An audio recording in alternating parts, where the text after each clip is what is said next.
Passage 1 is our arts and humanities passage.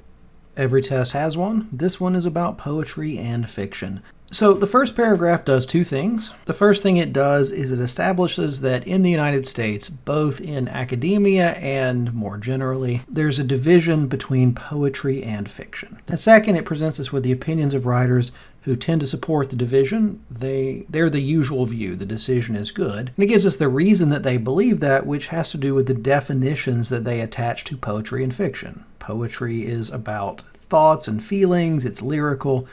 Fiction is about narratives and characters and plots and stuff like that. So the second paragraph begins with a little aside, a caveat where the author says, well, sure, poetry and fiction are separate genres, but why do we divide them so much? Why do writers of one not write the other? Why do they teach them separately in school? And then the author gives us a partial answer to that question.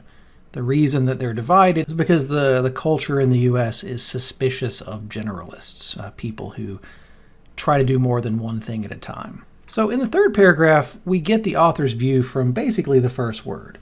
Fortunately, the author tells us, the division is breaking down. And they give us an example of a writer who is part of this trend of breaking things down. And the rest of the paragraph is devoted to this writer, Rita Dove's opinions. This is how she feels about the divide. It discusses it in terms of her own background, her time in Germany, etc. The final paragraph is entirely about Rita Dove's poetry and her fiction. Her poems are written very much like fiction, and her fiction is written very much like her poems. So she mixes the two things and she writes both, so she's an example of the divide breaking down. Now, we want to be careful.